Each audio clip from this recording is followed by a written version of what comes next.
इश्क हो ही गया। भाग 40। राधा तो ऐसी खोई जैसे सियाह रात के अंधेरे में कईयों के आंसू बाकियों की नज़र से ओझल रह जाते हैं। उसका कोई ठिकाना ना रहा, बस अपने ही ख्यालों में बेहद चुप खामोशी से खुशी की ओर देख रही थी। ना जाने क्या सवाल था राधा की आंखों में, जिसे भाप खुशी का मन विचलित हो गया और वो जल्दी से फेरी लेने को भागी। उसके जाते ही चाची जी अपनी बात बाकी औरतों के साथ ख़त्म कर राधा को पुकारने लगी, मगर वो कहाँ थे इस वक्त वहाँ। उसका मन तो अपने दूबे जी में लगा था, जो खुद तैयार थे अपनी ज़िंदगी में आने वाली चुनौतियों का मुंह ताकने को। राधा के कंधों पर किसी का हाथ का आभास हुआ तो एक क्षण के लिए आया अंतिम का ख्याल उसे खुद में घोल लिया और राधा के लफ्ज़ अपने दूबे जी को खोजने लगे। दूबे जी? राधा के मुंह से निकला अंतिम का नाम सुन चाची जी शरारत भरी मुस्कान के साथ उसकी ओर ताकने लगी, मानो उनकी शरारत से मुस्कुराती आंखें कह रही, ज़रा दुनिया पर नज़र डालो राधा रानी, तुम्हारे दूबे जी सिर्फ तुम्हारे ही हैं। तो क्या चाची जी कोई सवाल जवाब का खेल शुरू करती, उससे पहले ही राधा के गाल लज्जा से यूं लाल हुए जैसे लाल सूरज खूबसूरती की मिसाल चांद को देख हो जाता है। कहाँ खो गई? चाची जी ने धीरे से राधा की ओर झुक सवाल किया।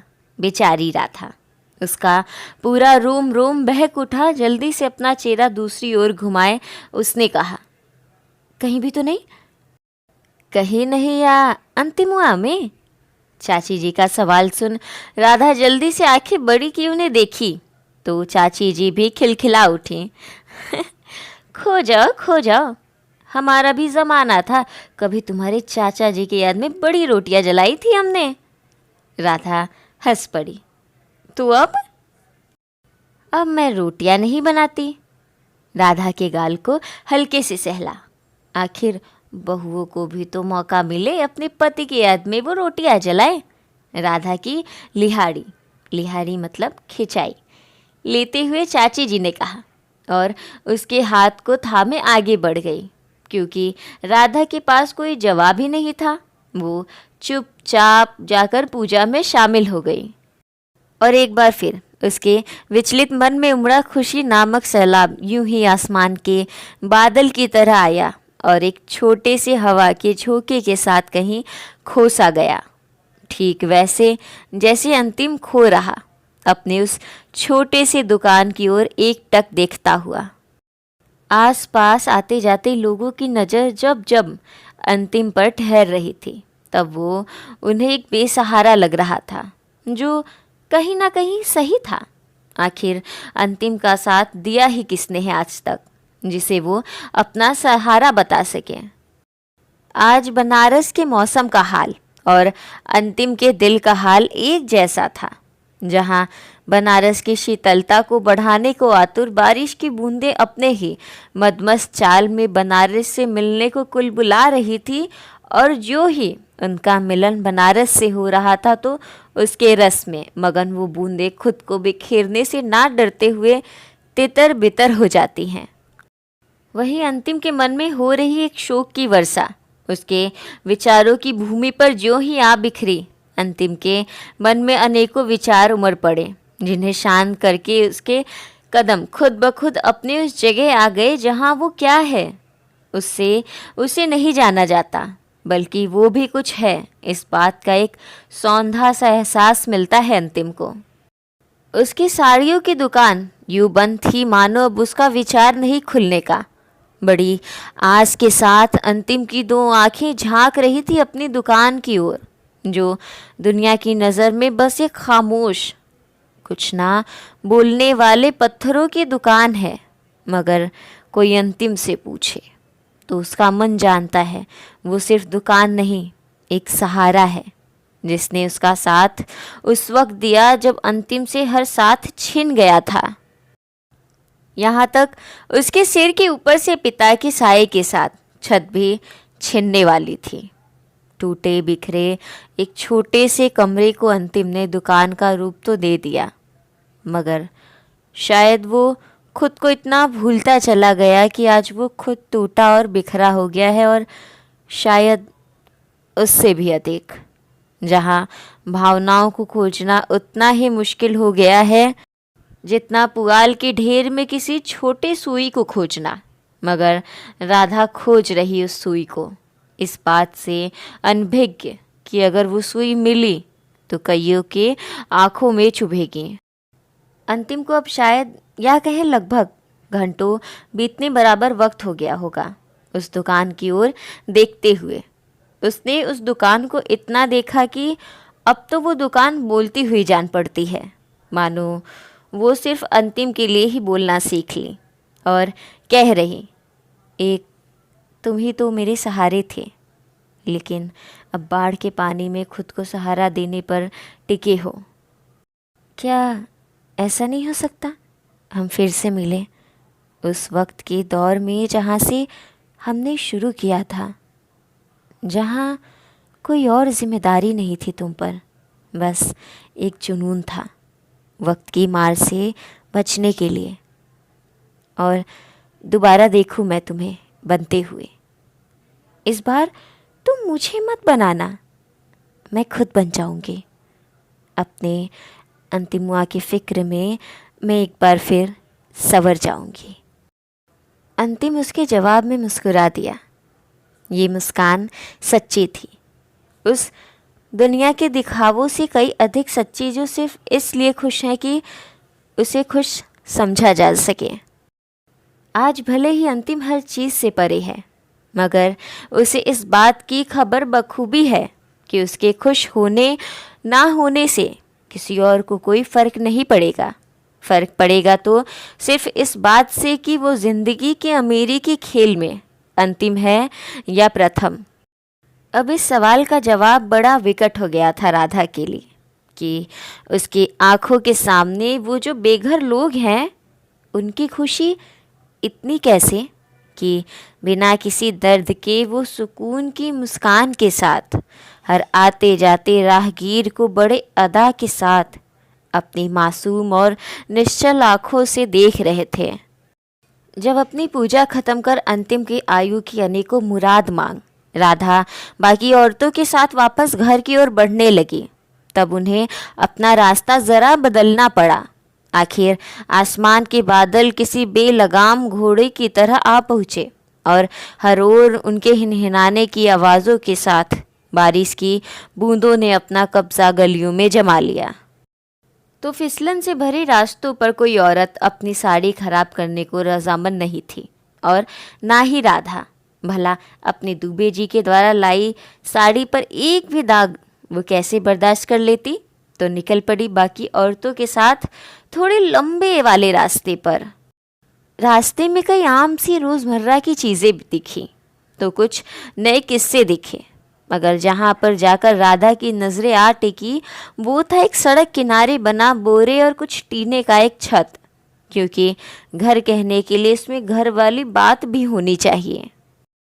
और आजकल के दौर में जाकर तुम्हारे घर में टाइल्स की ज़मीन नहीं, तब तुम्हारा घर ढेरों प्यार के बाद भी घर नहीं कहलाएगा। तब इन सड़क किनारे रहने वालों के घर को क्या बोले, आज तक इसका जवाब नहीं मिला। उनके चेहरे पर एक खुशी थी जब अपने छोटे से परिवार के साथ वहीं कहीं बैठे हंसी खुशी के साथ बातें कर रहे थे। तब पूरी दुनिया से अलग राधा की निगाहें उन पे आ टिकी। उन्हें देख एक सवाल मन में आया, क्या इनके पास कोई दुख नहीं?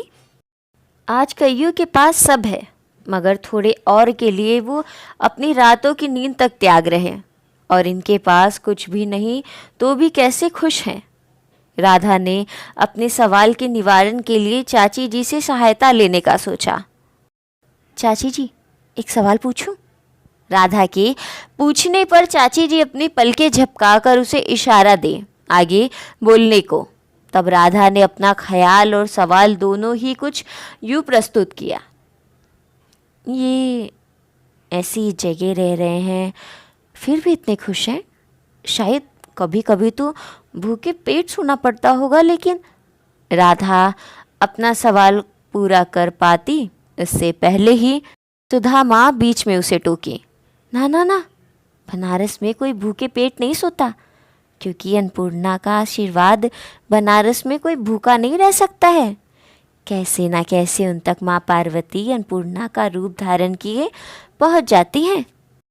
तूने अन्नपूर्णा माता का मंदिर नहीं देखा बहू? एक औरत राधा से सवाल की, जिस पे राधा ने अपना सिर ना में हिलाया। तो वो औरत फिर बोली, तब क्या अपने पति से लेकर जाए, क्योंकि अगर वहाँ जाएगी तब मालूम होगा माता अन्नपूर्णा किसी का पेट भूखा नहीं रखती। राधा अपना सिर हिलाई। तभी चाची जी उनके बीच ठिठोली कर बोले, आखिर जिस शक्ति के आगे महादेव का वैराग खत्म हुआ वो कितनी महान होंगी, ये खुद सोच ले बहू। राधा सोचने लगी, फिर जल्दी से अपना हाथ जोड़े मन में ही माँ से आशीर्वाद लेने लगी। हे माँ, मुझे भी आशीर्वाद दीजिए, ताकि अपने महादेव का वैराग मैं भी आपकी तरह तोड़ सकूं। राधा ने जैसे ही अपनी आंखें खोली, अनायास ही ना जाने कहाँ से मंदिरों की तेज घंटियों की आवाज़ें आने लगीं, जिसे सुन राधा के चेहरे की मुस्कान इस बात से बढ़ गई कि शायद ये माता का आशीर्वाद ही है। ओए लड़की, क्या सोच रही? राधा को यूं खोया देख तुलसी माँ तुनक कर बोली। शायद उनकी अब आदत हो चली थी राधा को ओए लड़की कहने की। अब तो बहु सुनई हफ्तों हो गए होंगे राधा को उनके मुंह से। कुछ भी नहीं बड़ी माँ।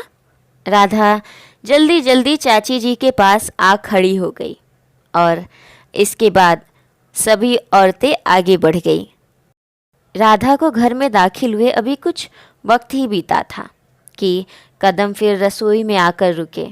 सबके लिए खाना बनाना था। सुनंदा भाभी को भी फल वगैरह देने थे, ताकि उनकी पेट में पल रही नन्ही सी जान हमेशा स्वस्थ रहे। कढ़ाई गैस पर चढ़ी हुई थी और एक पर तवा।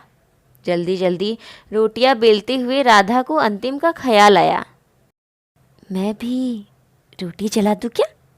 दुबे जी को समझ में आएगा कि उसे याद करने में जली है रोटी। चाची जी की याद में रोटी जलाने वाली बात सुन राधा को ये ख्याल आया, मगर फिर अपने ही ख्याल पर वो हंस पड़ी। तभी फिर वो हैरान हुई। अपनी आखिरी मुलाकात जो अंतिम के साथ हुई, उसके बाद वो अब तक ना मिली उससे। ये दुबे जी कहाँ हैं? रोटियों को सेकते हुए राधा अपनी बड़ी बड़ी निगाहों से बाहर की ओर झांकी, मगर बाहर से बड़े पापा पुष्कर भैया और शुभ्रा थी। शुभ शायद अभी स्कूल जाने की तैयारी कर रहा होगा और चाचा जी अपने दफ्तर जा चुके होंगे। राम नरेश जी भी काम पर जा चुके थे, शायद अंतिम कमरे में होगा। ये सोच राधा जल्दी जल्दी रोटियां बनाकर फल काट सुनंदा भाभी के सामने रखी। तभी उसके कानों में अपनी तीनों सास की बात गई, जो आने वाले त्योहार रक्षाबंधन की बात कर रही थी। उनकी बातें सुन राधा को इस बात का पता चला कि घर की दोनों बेटियां आ रही, जिसमें से एक बेटी को आए कई बरस हो गए थे। तभी तुलसी माँ आंगन में बैठी सबके बीच बड़ी खुशी से बोली, अरे कितना अच्छा अवसर है, घर में 2 बहनें और 2 भैया होंगे रक्षाबंधन पे। अरे दीदी, मेरे सुख को काहे भूल गई? सुधा माँ उनकी बात पर कही और उसी वक्त शुभ भी अपने स्कूल ड्रेस को पहने नीचे आया। उसे आते देख राधा जल्दी से रसोई में से नाश्ता लेकर आई। तभी तुलसी माँ की बात सुन उसकी सारी क्रिया रुक गई। कैसी बात करती है छोटी? पुष्कर और सुभी तो है, चारों भाई बहन एक साथ खुशी से मनाएंगे त्योहार। तुलसी माँ की बात सुधा माँ और चाची जी को अखर गई। चाची जी से तो चुप भी ना रहा गया, तो वो बोल पड़ी, अब भूल गई, इस घर में 3 बेटे और 3 बेटियां हैं दीदी। और ये मत भूलिए, आज घर की चाहे जो परिस्थितियां हो, हर चीज़ में अंतिम सबसे आगे बढ़ा रहता है। पुष्कर तो आज नहीं कल चला जाएगा अपने शहर, फिर अंतिम को ही तो यहीं रहना है। अरे कहाँ चाची, बात यहाँ रक्षाबंधन की हो रहा है और अंतिम क्या ही दे पाएगा, 100-200 में आजकल कहाँ कुछ होता है। मैं तो सोने की चेन खरीदा हूँ अपनी बहनों के लिए, और अंतिम क्या दे पाएगा? क्यों, पैसों से ही भाई है? सामने नाश्ता खाते शुभ की ओर देख। क्यों रे, तो 1 लाख 2 लाख कमाने लगा और मुझे बताया भी नहीं? हाँ हाँ, अपनी बड़की मम्मी और पुष्कर भैया को बताया होगा। चाची जी की बात सुन शुभ को हंसी आ गई। आखिर ये ताना वो तुलसी माँ और पुष्कर भैया को दे रही, मगर राधा का मुंह बना हुआ था। आखिर जो अंतिम कभी एक लफ्ज़ न बोला, उसके बारे में उसी की गैर मौजूदगी में लोग मजाक बनाते हैं कि वो किसी को कुछ देने लायक नहीं। राधा का दिल कुढ़ गया। वो तत्काल ही वहाँ से ऊपर कमरे में चली गई। कमरे में आते ही वो इधर उधर अंतिम को खोजी, मगर अंतिम कहीं न दिखा। राधा बेचैन हो गई। सुबह से कुछ खाया भी नहीं अंतिम ने, और अब तो दोपहर हो गई, आया भी नहीं। ना जाने क्या कर रहा होगा। अपने फ़ोन को लिए वो अंतिम को कॉल करने लगी। पहले तो 1-2 रिंग गई, मगर किसी ने कॉल उठाया नहीं। फिर तीसरी रिंग के साथ अंतिम की आवाज़ आई। हम गाड़ी चला रहे राधा जी, शाम को घर आएंगे तब बात होगा। लेकिन राधा कुछ कह पाती उससे पहले ही अंतिम ने कॉल काट दिया। राधा उदासी से फ़ोन की ओर देखी, फिर कुछ सोच अंतिम को मैसेज की। सुबह से कुछ खाए नहीं हो, चुपचाप कुछ खा लेना वरना अच्छा नहीं होगा। फिर राधा कुछ सोचने लगी और खिलखिलाकर हंसते हुए कुछ लिखी, तुम्हारी राधा। मगर फिर वो इस बात से तुम्हारी राधा नहीं लिखी कि शायद अंतिम असहज हो जाएगा।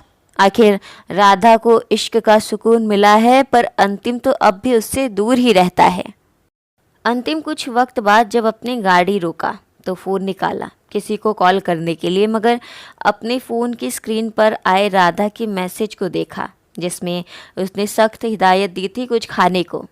अपने फ़ोन को रख अंतिम ने अपना पर्स खोल कर देखा। एक और पैसे तो बहुत थे, मगर किसी को देने के लिए। उन पैसों को हटा दिया जाए तो बाकी बचे पैसे बिजली के बिल देने के बाद सिर्फ 100 का एक नोट बचता।